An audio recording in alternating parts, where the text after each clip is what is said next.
Welcome to this special Italian wine podcast broadcast. This episode is a recording off Clubhouse, the popular drop-in audio chat. This Clubhouse session was taken from the Wine Business Club and Italian Wine Club. Listen in as wine lovers and experts alike engage in some great conversation on a range of topics in wine. And remember to subscribe and rate our show wherever you tune in. Hi guys, I'm Joy Livingston and I am the producer of the Italian Wine Podcast. Thank you for listening. We are the only wine podcast that has been doing a daily show since the pandemic began. This is a labor of love and we are committed to bringing you free content every day. Of course, this takes time and effort, not to mention the cost of equipment, production, and editing. We would be grateful for your donations, suggestions, requests, and ideas. For more information on how to get in touch, go to ItalianWinePodcast.com. Now, back to the show. And welcome to Italian Wine Club. This is our weekly slot to 7 p.m. Central European Time today, as we are connected with Hong Kong as well as Italy. I'm actually calling in from New York today. I love the fact that we can actually do this, connecting the world literally. Next week, we will be back on our Thursday slot on 8 p.m. Central European Time. Today, we are back with what I believe is the fourth installment of this series, Ambassadors Corner, where Italian wine ambassadors and wine lovers get a chance to interview their favorite Italian wine producer. It all starts Cynthia interviewing Alberto Tasca a few weeks back. Then Xiao Wen interviewed Elena Fucci, her inspirational winemaker. By the way, if you missed that, we've just dropped the episode on Italian Wine Podcast today, so check that out. It was a heartwarming interview. I was in the podcast booth with Xiao Wen. It was very moving, so check that out. You'll learn a great deal, not just about Elena Fucci, but also Aglianico del Vulture in general. Then last week, I was more or less the absent moderator. My apologies to everyone. I was actually trying to multitask and something had to give. Thank you, Joy, for filling in for me last week. And as you know, Joy is our super duper Wonder Woman producer for Italian Wine Podcast. We'll give her some slack this week as she's somewhere in Croatia, I think. As you know, the entire month of August is practically on pause button for the holidays in Italy, but not us. I drive everybody crazy. We will still be bringing to you weekly calls on Italian Wine Club here at Clubhouse. After having listened to our call today, if you'd like to nominate and interview your favorite Italian wine producer, please ping me on Insta or reach out to Laika. She's our backstage club manager. You can see her on the first row, which she's been doing a great job on Italian Wine Podcast Instagram account as well. So let me just do the housekeeping quickly. As usual, our gentle reminder is that this room will be recorded and maybe replayed on Italian Wine Podcast, or let's hope so, unless there are some snafus. While you're at it, we'd really appreciate your support if you can give a thumbs up and rate our podcast wherever you get your pods, whether it's, podcasts on your iPhone or Spotify or SoundCloud, whatever.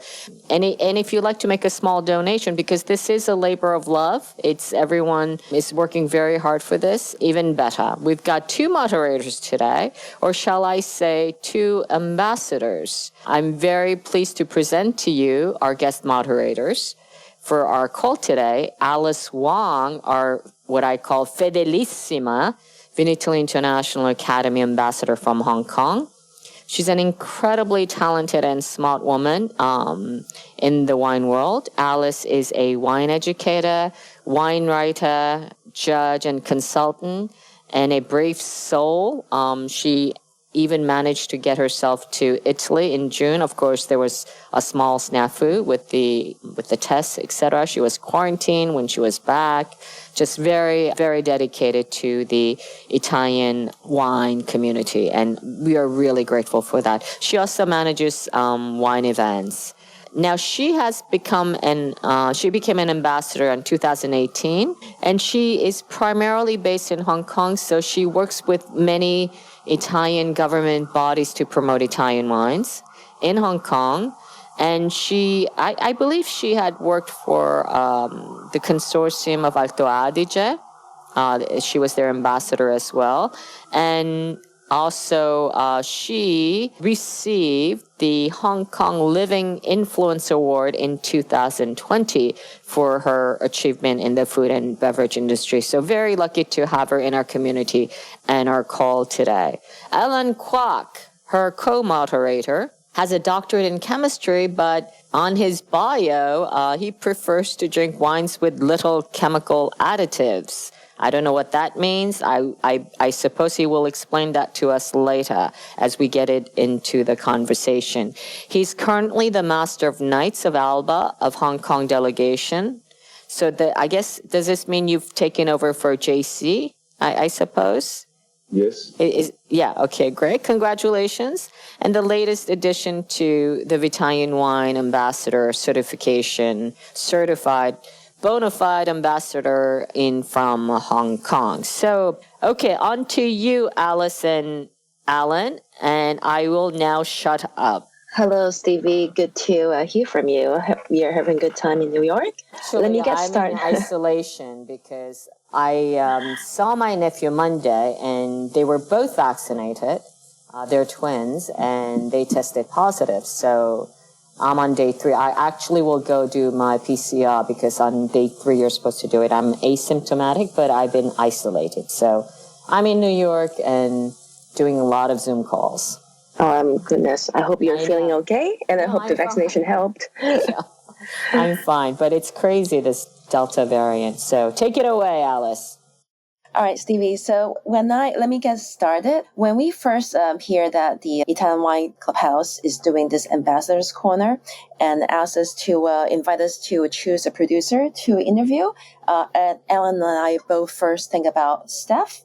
So we thought that Stef Yim had a very interesting story to tell. Let me share my story first with Stef. A couple of years ago, maybe 4 years ago, my dad came home one day and told me that, I had a dinner tonight and I met with a wine producer and we became friends, and he invited me to his winery in Italy. And I was like, no way, Dad, I'm the one in the wine industry. You're not. How would you meet a wine producer that I've never heard of? And he went on and added extra information. I was born in Hong Kong. He's a Chinese winemaker. I said, no way, I've never heard of that. He must be joking with you. And then I left that conversation.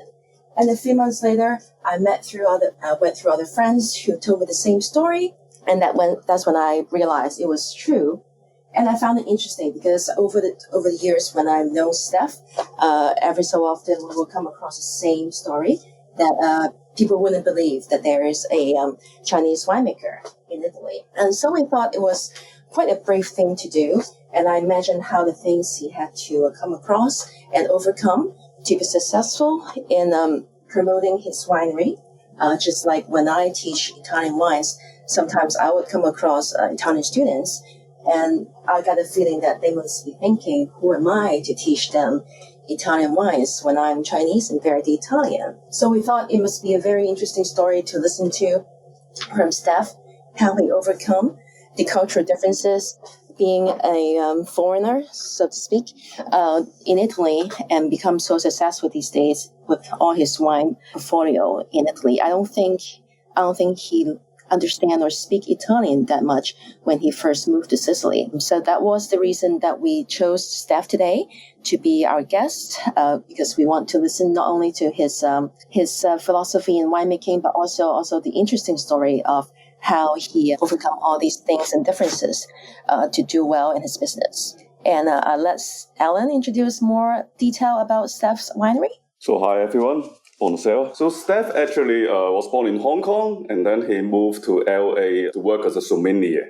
And then he never imagined to produce his own wine until 2009. And then I think he was in a blind tasting. And then out of 10 wines he tasted, 2 of them he ranked first and second are both from the volcanic soil. So he starts to look for like volcanic soil around LA, and then he found that in Lake Lake County. And he started to make wine part-time in Lake County before he moved to Europe. And he made wine in France and also in the Canary Islands. And then he was looking for volcanic soil in Italy. And of course, as we know, there's only a few places with living volcano. And so he finally settled on Mount Etna. And it was very brave of him to purchase his own vineyard in 2014. And he started to make the wines. And the potential of it captured his heart. And the ideal to make wine, I think, in a natural way is really the core in his winemaking. So as Stevie mentioned before that I have a doctorate in chemistry, but I'm very sensitive to chemical addition to the wines. Like I get really headaches if there's too much sulfates in the wine. I care a lot about the vineyard, how they work with it, with pesticides and herbicides. And I think Stef will tell you more about this regarding his winemaking and so on. So I think let's hear the story from Stef. Hi there. Okay. Hi guys, I'm Stef. I don't know where to begin. So basically I'm a winemaker. I'm making wine for the last 12 years. California, southwest of France, and now I'm in Sicily. I was a sommelier 17 years ago. I started as a sommelier back in LA. I worked my ass off, so I got burned thinking, making wine is a lot more fun. Instead of waiting tables, here I am. You feel free to ask me any question. I don't know where do I begin. Yeah, Steph, why don't you tell us? I think Ellen mentioned 2014 was the year when you started the winery. That's right. As a matter of fact, 14, I haven't really started buying the vineyards yet at that time. I bought some grapes and I started as a trial. I want to see what's going to happen, test drive it a little bit. So this is how I got started. I was working at that time in Madiran. Madiran is the region where I work in France, southwest of France that I mentioned to you, since 2012. And I stayed there for 3 vintages. But then when I got a chance coming over the Etna and I bought some grapes and I started to make some wines and just to see how it goes. And I've always been fascinated by volcanic soil. So volcanic soil is very special to me. I think it's the most interesting soil, the most diverse, in the sense that I'm talking about diversity of minerals compounds. So, Ellen knows what I'm talking about. So in the soil, you find a lot of different mineralities. So the minerals, they kind of play a very important part. So a lot of times that I believe I mentioned before that when I was a sommelier, I blind taste a lot of wines. And there are a couple of times, because I belonged to the Court of Master Sommelier at that time. So we had a lot of blind tasting meetings and stuff like that. And then a couple of times that I thought almost for certain that was Chambon Mussini or is Chambertin. And it turned out to be a wine from Tenerife or from Etna. So it was like I was totally intrigued. I would never imagined about anything like that. In that time, of course, I didn't have a chance to expose myself to a lot of volcanic wines. So, but I was fascinated since then. And not until 2009, when I got a chance to visit Mount Etna, I fell in love with that more. And the person that I first met was Frank Cornelis, a Belgian guy making wine on Mount Etna.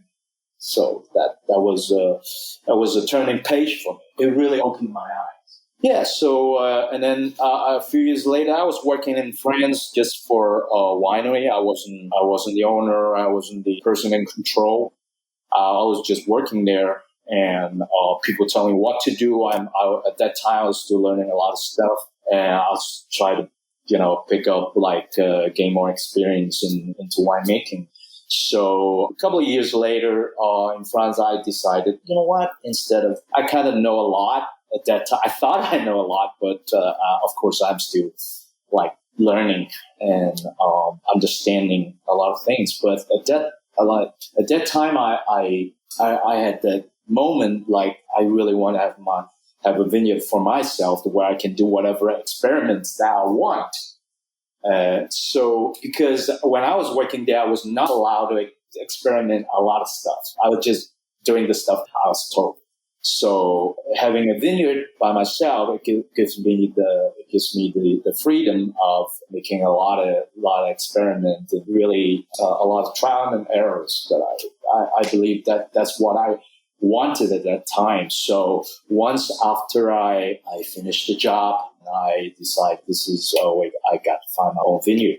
So, Stef, obviously, Alan and I have tried your wines, but I'm not sure if the audience here have tried your wines. So why don't you talk a little bit about your wines so we understand, and then you can, as you explain your wines, so we know what trial and error you have done. Well, I met a lot of people here at the beginning, just to understand the place and just to understand soil, the grapes. The grapes here is called Nero Mascalese.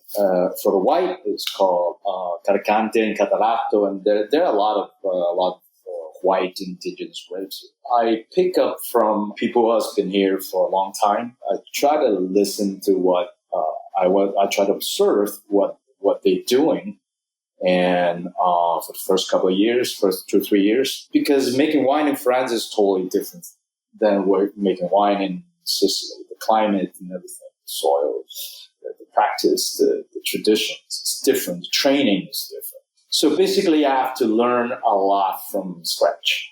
For me, the wine that I make, my philosophy is to make from the beginning, is to make a wine as natural as possible. I don't want to put too much of chemical influence, interventions in wine. That's my idea, like, until now. I want to make a wine that be honest to the weather that particular year, the vintage and everything. So I don't believe you can make the same wine year after year unless there's some certain interventions. So basically, I work with the nature. I don't like to make a wine just to cater a certain market, a certain palate for a certain people, certain critics. This is not my thing. This is not my intention. So, and that's why it's better off. At the beginning, I was thinking it's better off that I make my own thing. I do my own gig. This is what I do. So, Stef, so for those who do not know, then your winery is called Sciara. It's located at the northern slope of Mount Etna in Sicily. The reason why I named it Sciara means, actually is Sicilian dialect. It means the lava road. It's a lava path. It's kind of like after eruption, the lava kind of runs down the hill and forms a road. So that's Sciara. And how many bottles do you make a year? More or less 12 to 14,000 bottles a year. Depends on the year. Like I said, I work with the nature. It depends what nature gives me. For example, for 2021, I have no idea how many kilograms of grapes I'm going to harvest, because the weather could change like all of a sudden last minute. So I couldn't tell you, but the thing that I can tell you is we spent a lot of time to nurture the vines, the land, and we do everything we could to make the best out of the land, the vines. So with a lot of effort, I believe in order to make a real good wine, it starts from the soil. It starts from the vineyard, not in the winemaking process. That's what I believe, yeah. Can you tell us how many white wine do you make and how many red wine do you make? Sure. I make 1 white and 4 reds. And the white is basically 9 crus, 9 different Contrada. In Italiano si chiama Contrada. Contrada is almost like, it kind of like the French call it cru, but not as tiny as, not as definitive or not as small as a cru, but a little bit bigger. It's more like a climat. It's like a climate. So each Contrada has a different climat. You see what I mean? So to me, I think the most intriguing thing for me is one of the reasons why I decided to buy a vineyard here at the first place, because of the diversity of the microclimate, or microclimate. So I got 9 of that, because one of them is kind of same right next to each other. So 9 to 10 vineyards that I got, and they're all from a different location.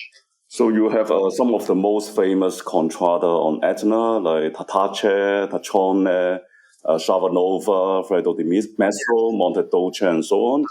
But you decide to label your wines not according to the Contrada, but according to the altitude, isn't it? And then when I first start to drink like Mount Etna wines, then I have the bottles from like Gace, and then he labeled his wine like Quota 600 or Quota 1000, but he stopped to do that, and then he went back to the single like Contrada bottling. Is there a reason why you decide not to name the wines like Etna Rosso, according to the Contrada?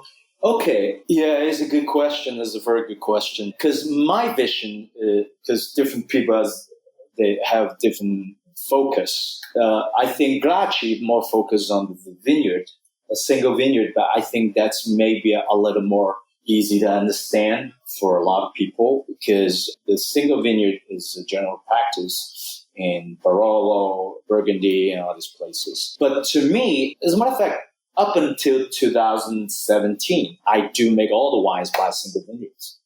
It's just that I acquired over the years, for the last 6 years, I acquired more vineyards. And I decided, I'm going to make a wine with balance based on the same altitude. You see what I mean? The microclimate. Even though, okay, let me put it this way. Even though the grapes are harvested from different vineyards. For example, my 760 meters, by the way, I name my wines so the audience understand what I'm talking about. I name my wines based on the altitude of the vineyard. So, for example, the basic level of wine is called 760. So 760, basically, I make a wine around the 760 meters above sea level. So we talk about meters, not feet, okay? Because that's a little bit different from States. I think you use with feet there. So, but in Europe we use meters. So my entry level wine is called 760. So the vineyard, they're blend since 2018. I do a blend from 2 vineyards. One is called Cru Taccione, and the other one named Sharanova is the name of it. That means new lava. There's nothing to do with the name of the wineries that you just heard. My winery is called Sciara. This vineyard is called Sharanova. Sharanova means a new vineyard. It's just a name. So since 2018, I blend 2 plots together during the final blending because I think the soils is almost identical. It's exactly the same, as a matter of fact. They're about 40 to 50% rocks and 30-some% sandy soil. And the rest are ashes on the topsoil. So the Canary is called volcanic ashes. So these, this composition are pretty much the same among these 2 vineyards. So I decided to blend together because the microclimate, they're very close to each other. They're only like 3 minutes away. And they're almost at the same altitude. One is 730, the other one is from 750 to 770. So, and when it rains, for example, if you get the humidity, the rain that happened in the Taccione, and you certainly got the rain in Chardonnay. But prior to 2018, like 2015, 15, 16, 17, I only make a single vineyard. There's another wine, a little bit higher, it's called 980. The name of the wine is called 980. As you can tell, that vineyards are situated at a much higher level. It's 980 meters. So since 2018, the wine is blended the same proximities from 3 different locations within the same proximity. One is called Carana, Monte Dolce, and Bababecchi. Again, they're pretty much the same microclimates. So, and the same type of soil. It becomes more sandy. The color changes a little bit, and you find a little bit darker color among all these 3 vineyards. So it's quite interesting. So it is along the strip of Quota 1000. Quota 1000 means 1,000 meters. So there's a row on the mid-level of the mountain where you see all the vineyards along the way. So that's called the Quartermint, yes. So, Steph, is that the highest altitude one that you have, or you have something higher? No. So I got like from 760 considered the lowest, but is not definitely not the least quality. It's just that the vineyard I named it is just it's just the altitude of the vineyard. So we have 980, and then we have another one called 1,200 meters. And the 1,200 meters wine that actually coming from a single vineyard. It's called Contrada Nave, and that's the highest on Mount Etna right now. As a matter of fact, that's the highest. I believe this is the highest vineyard in Italy or even in Switzerland. I'm pretty sure for red varieties. Don't hold me back on that. I'm talking about red varieties, commercially made red variety wine that considered the highest in Europe. It's 1,200 meters. Yes. So that goes into the bottles named 1,200 liters. So it's a single vineyard. Yes. So, Steph, can you tell us, as you go up in the altitude, like what is the main taste difference? The main taste, okay, the higher you get, the more elegant the wine, the less tannins you have, just to make it more simple to understand. But it doesn't jeopardize. We're not saying throwing away all the complexity and all that. It's just that you got more freshness in the wine when you have a high altitude grapes. And speaking about one of the reasons why I came here in the first place is because of global warming. And I faced a lot of problem when I was working in France. There are lots of heat, and the vines, the plants are shutting down in some years. So it was pretty bad from what I observed over the years. And I decided I don't want to make a wine like that. It's not my style. It's just personal opinion. So for me is I love a wine to have the freshness. The freshness that got just transparency of the taste, the structure. So most of the time, to my experience, it's pretty hard for me to find that in the lower ground, in the lower altitude vineyards, so to speak. So, and that's why I reach out to a higher altitude. So you mentioned earlier, right? The reason that you started your own winery is so that you can do some trial and error and find a way that you really can show the wine without interventions, but reflecting that vintage and the terroir. So could you tell us something that you have done or some of the problems that you've come with over time, and what makes your wine different based on the natural winemaking that you've employed? Exactly what I just mentioned. The altitude really helps me to make the wine that I want to make. The style that I always stuck in my mind, how am I going to make a wine more delicate, but without sacrificing the structure, the complexity of the wine. Because a lot of times, if some of the audience are winemaker, they exactly know what I'm saying. Because it's pretty hard to juggle the weight, the body of the wine, the purity, the structure, and the transparency when you're in the wrong place. You know what I mean? So in order to get that, you have to have the ideal conditions. And for my ideal condition will be to have a place situated in the high ground in order to achieve that. So that's the trial and error that I was talking about there, because I wouldn't be able to find out until I actually have a vineyard in the high ground. You know what? Additionally, without having my neighbors spraying on the vineyard with chemicals. And this is one of the few places that I could find in the world where, in general, in the neighborhood, people are not much into toxic chemicals like herbicide, pesticides, and all that. So fundamentally, that really gives me something to start with. And I'm able to experiment the fermentation from a different altitude. I got to learn about the yeast because I work with natural yeast. I don't work with laboratory yeast. So for me, I always been wanted to make a wine with more indigenous microbes. So, Steph, can we say that your wine are natural wines, and how would you define natural wines? Oh yeah. You can say whatever you want, just the name. I hate to give it a name tag to a product or a thing. It's like I don't want to be too cliche, like everybody trying to say, "Oh, I'm organic, I'm bio, I'm natural," because there's been a natural wine movement for the last 15 years, and it seems like the natural wine thing is becoming more and more popular, and a lot of people take advantage of that and use it as a selling point. But that's why I don't want to call it anything. Natural. You can say it's natural. This is like that. This is a wine from Etna. It's a better word for it. Is coming from me. I would say is an honest wine. It's the wine that doesn't give you a headache. If you have 2 bottles of my wine, it definitely won't give you a hangover the next day. That's for sure. I think that's how you and Alan became best friends, right? Because he get headaches from that wine, and he drank yours, and he's fine. So, Steph, can you also tell us about your white wine? Because I know it is not made the usual way, but you age it in a different way with a little bit of different intervention.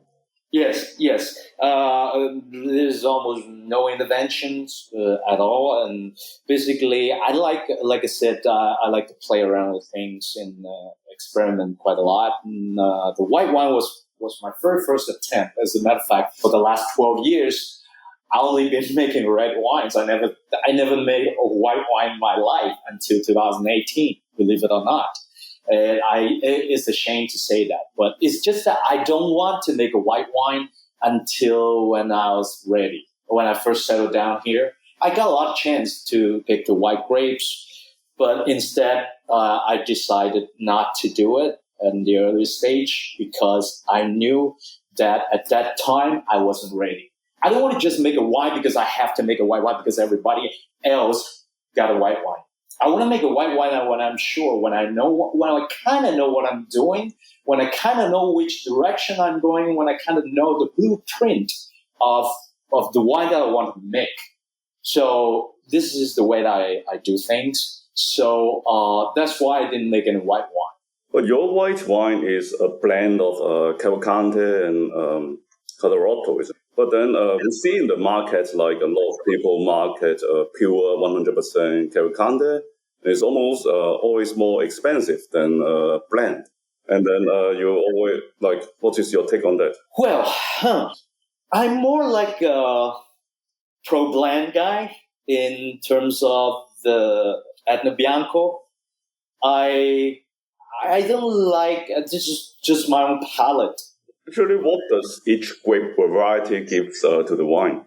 So please explain what is in your blend first. Sure. Okay. I'm not very good at explaining things, but I do my best. So, like I said, I'm a pro-blend guy on the Bianco, and I don't believe, just my personal opinion, for a single 100% Cavalcante will end up a wine that I like. It's just my personal taste. It's nothing more than that. Just my personal opinion. And I liked when I make a white wine. Like I said, I wasn't ready, and when I don't want to make any white wine till I was ready, because I taste a lot of single variety 100% Cavalcante wine. I would say very few of them that impress my own palate. I'm not just representing the whole wine industry. Okay, just my own opinion. And to me, I think the wine has more complexity from the beginning, from the nose to all the way to the finish when it is blend. It's kind of like Cavalcante, the characteristic Cavalcante is kind of a bit like Riesling in a way. A spiky acidity at the beginning. Is the grape is, don't get me wrong though, is a fantastic grape. It is amazing, the grapes. It has a very lovable character, and the longevity is impeccable. And but it's just personally, I love to blend it to give it a little more color to it. It's like a painter. I don't want to go just monotone. I believe this grape we're going to gain more dimensions when I blend it with some other local varieties. For example, And what are the contradas of where you source the white grapes? Okay, the Contrada is coming from 4 Contradas. They're mostly Taccione and Carana. And there's some other local varieties, the Mount other 2 vineyards in Mount Etna. And how old are the wines? They range from like 17, 18 years all the way to like, some of them are like over 80 years. Yes. And some of them are close to 100. Few of them are close to 100. So the blend like for example, 2018, my white wine is called the Aqua de Luna, means the water from the moon or moon water, however you want to phrase it. These are the blend of 64% of Carcante, and then 25 to 28. I can't really give you exactly because we do topping sometimes, so it will be a lie to tell you like what exactly the percentage of grapes. Like from an outsider, then we always think of the best white wine from Etna would come from the eastern slope, like from around below. Now, what is your take on that? No, it's not true. Well, to me, it's not true. Well, people can say whatever they want. It's just that to me, on the east side is in general you got a lot more humidity. It's more rain there most of the time, and it's a bit cooler some hours during the day, and has a lot of people has been cultivating white grapes there because white grapes, as you know, they don't require as much as sun exposure as the red. So it will be more ideal to have to plant white varieties over on the east exposure. That's not rocket science, not because the soils are more suitable for white grapes. It's just the weather tends to be this way intrinsically. So that's why people from way, way back when they decided that this part of Etna facing the east is more suitable for white varieties. Okay. And speaking about like the wine, I just want to finish talking about the white wine that I make. And so the rest of the blend, so I do like 60% of Carcante and 27% of Catarato, another indigenous grape. And then there's some Garganica, like it's called Dorado Garganica. Yeah. And there's some Minella Bianco and other local grapes in Sicily. You find a lot on northern part of Sicily. So it's by blending all these grapes together, I kind of get the chemistry that I want, so to speak. So, Steph, obviously, Ellen and I have tried your wines. Where else do you have sell your wines? Can you try and do you sell them locally in Italy and also overseas in the U.S.? Yes, we do. Okay, in Sicily mainly, or all over Italy? All over in Italy now. Yes, we just started. At the beginning, we only got market in Japan, Hong Kong, and a little bit in Germany. So now we kind of branch out to the whole Italy, and hopefully in a few weeks it's going to be all over in Switzerland. Yes. So how was it like when you first went there? You didn't speak much Italian. Was the environment welcoming, supportive, or was it skeptical about what you're doing there? Yes, zero. Well, I just learned it along the way. I didn't go to school. I didn't read a book about it. I just talked to the workers. I think that's the best way. When you're a little kid, you don't speak any language, right? So it's just like, when people speak to you, you speak to them. You try to pick up whatever you can. I'm not trying to be a linguist or anything. But as far as the work goes, it's enough for me to my body language is pretty good. So it kind of helps a lot. But, Italian, we do a lot of body language, so they kind of understand what I mean, even though I didn't speak Italian at that time. But, no, they're very welcoming. The people here, very friendly and majority. They're very friendly. Yes, so that helps a lot. And I met some people who speak a little bit of English, so it helps a lot too. And I don't think it's that difficult as long as you just tag along. You do whatever you need to do, and just not. But sometimes it could get quite frustrating when you try to explain people what you want, and but even now, not just from the beginning. We're coming from a different culture. It's totally the opposite end. So I grew up in the States, so I grew up in California, so there are lots of we're pretty up to the task most of the time. We do things based on our gender, and we very systematically. This is what I was raised, the way that I was raised. But then here is the opposite. It's kind of different. All right, Stef, let me ask you one more question before we open up to the audience. So in terms, if we have other people in the audience in the future that want to do business in Italy and want to start a winery, and someone coming from Asia with the similar background, what would be the one piece of advice you give based on your own experience? Well, first of all, I don't know what kind of advice to give. Is this just? It depends on the person. I wouldn't. There's something I wouldn't recommend is if people are coming here to make a wine because this is just for act of show. It's just an act of show, just for business, just to or people that want to buy a winery because it looks good or sounds good. I wouldn't recommend it because if you run into people want to invest in the vineyard, they should, really devote themselves into it. Not just the investment, not just a toy, so to speak. And so, Stef, if I want to buy a vineyard at Chavanova, how much is it now?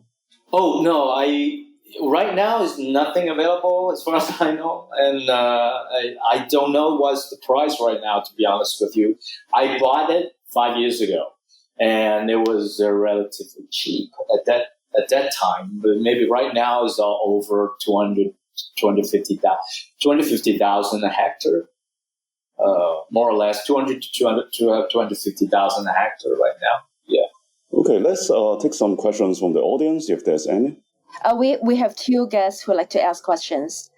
So, Chiro, why don't you start? Hi, Chiro. Good to hear from you. I'm from, I live in Boston, but I'm from Salerno. Okay. So Campania. But anyway, 2 points I found very fascinating. One, I love the fact that you're not tagging yourself with one word to describe the way you make your wines. Secondly, the fact that the whites you blend, which in my opinion, at least in my experience, same thing. I feel like when they're 100% Caricante, there's something missing there. Yes. But again, that's my basic experience. But my question actually is about the Contrade, because as we draw a parallel with, like Barolo, Barbaresco, any of these other areas, yes, obviously some are more relevant vineyards than others. Mm-hmm. But the point is, I feel like at the end of the day, when you talk to Barolo producers on that end, they always feel like the ones that are blended, they tend to be always the most balanced rather than the single vineyard expressions, which, can be great. Is that something you feel the same way in Etna? Yes. Although you make a single vineyard wine. No, as a matter of fact, yes. To me, there's a... how am I going to put it? There's a certain aspect to it. Okay, there's a yes and no. All right. As long as why I blend them together, and why some of the producer in Barolo they would rather blend the wine together instead of having a single vineyard.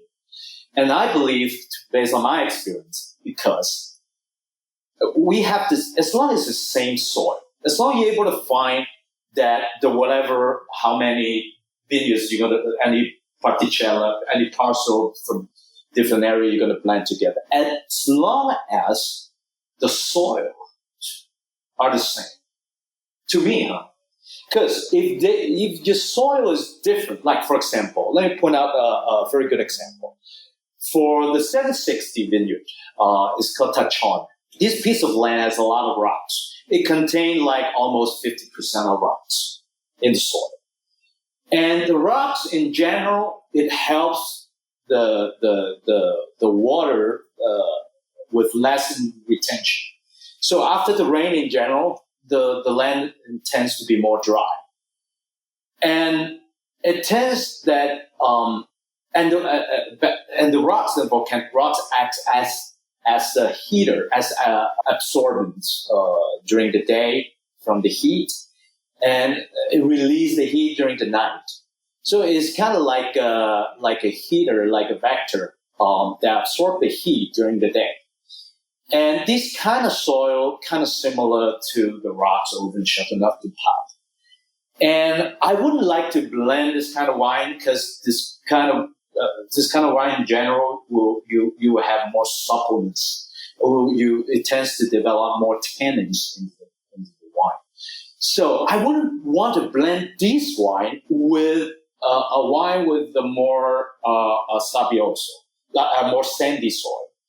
Because sandy soil has more water retention and is more moisture in the land, and the grapes, it tends to be more elegant in a way.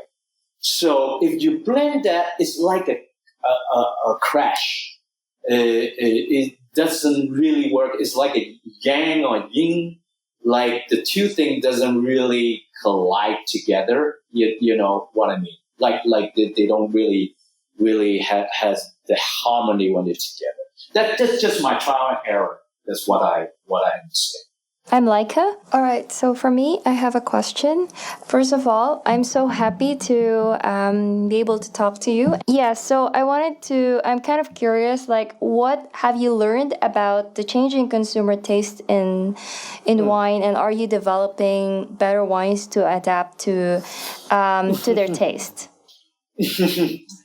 Well, first of all, I'm already making a very good wine, so I wouldn't say I'm going to go any better. It's just it depends on the year.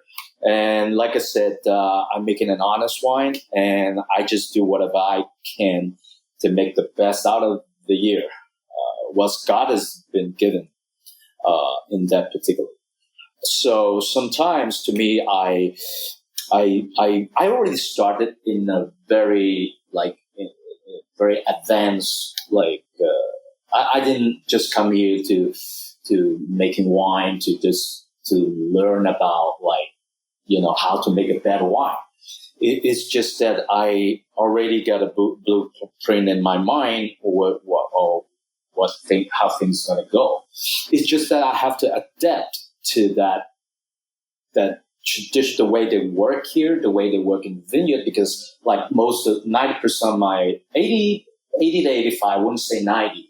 Let me rephrase that. So 80 to 85% of my vineyards, they are Albarello. So Albarello is the type of a training system.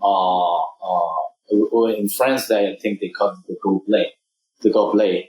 And in here, in America, I think it's like a standalone piece of vines. There's no line training, nothing. It's not like a Dawn, or it's not like So Guyot is basically a standalone vines. We call it Albarello.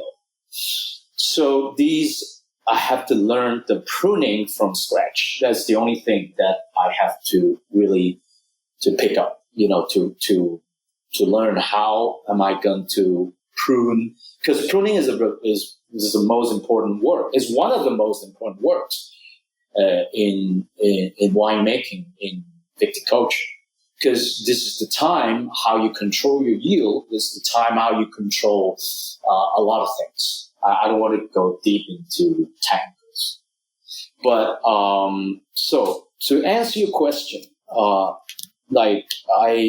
I'm not catering a certain market, so I wouldn't say I'm gonna, I'm not trying to make a wine that, the market's not, and let me put it this way, the market's not gonna change how I'm gonna make it. This is the way I know the way that I'm gonna make wine.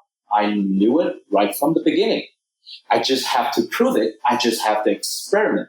This is the way that I do things. It's not because I could sell a lot more in China or in Indonesia or Singapore or in Germany or in England, so I have to make a wine to taste for certain critics. You see what I mean? That I will leave that job to someone else. It's just not me.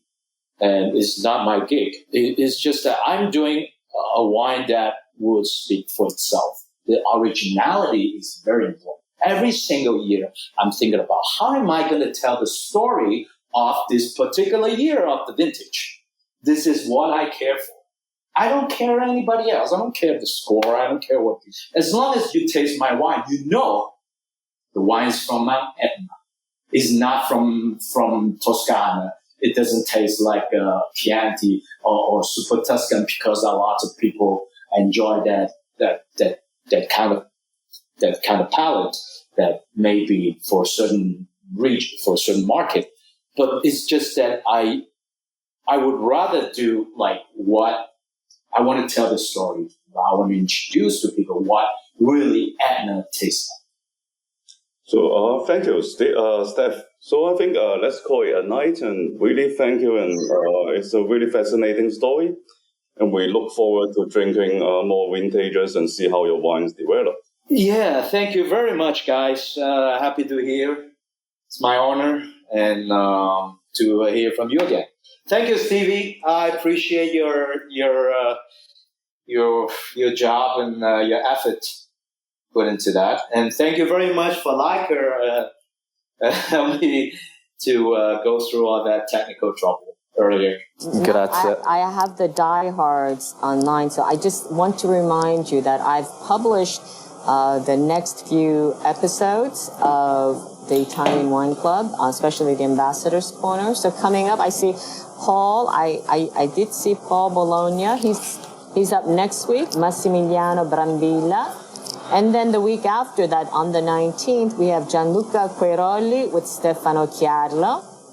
The week after that, on the 26th, we have Jody Holman with Enrico Della Piano. And then we have Cynthia Chaplin with Ilaria Takis. Of course, Ilaria is the daughter of Giacomo Takis. She actually has a winery, so Cynthia will be talking about that. And then Hugh Priest comes with the big name Ariana Occhipinti, and that's on the 9th of September. Wow, there you got a lot of nice stuff going on at the pipeline. Yeah, cool. So that's it for now. And that's wonderful. Goodbye and arrivederci. See you next week. Arrivederci. Ciao. Ciao. Listen to the Italian Wine Podcast wherever you get your podcasts. We're on SoundCloud, Apple Podcasts, Spotify, Himalaya FM, and more. Don't forget to subscribe and rate the show. If you enjoy listening, please consider donating through ItalianWinePodcast.com. Any amount helps cover equipment, production, and publication costs. Until next time, cin cin.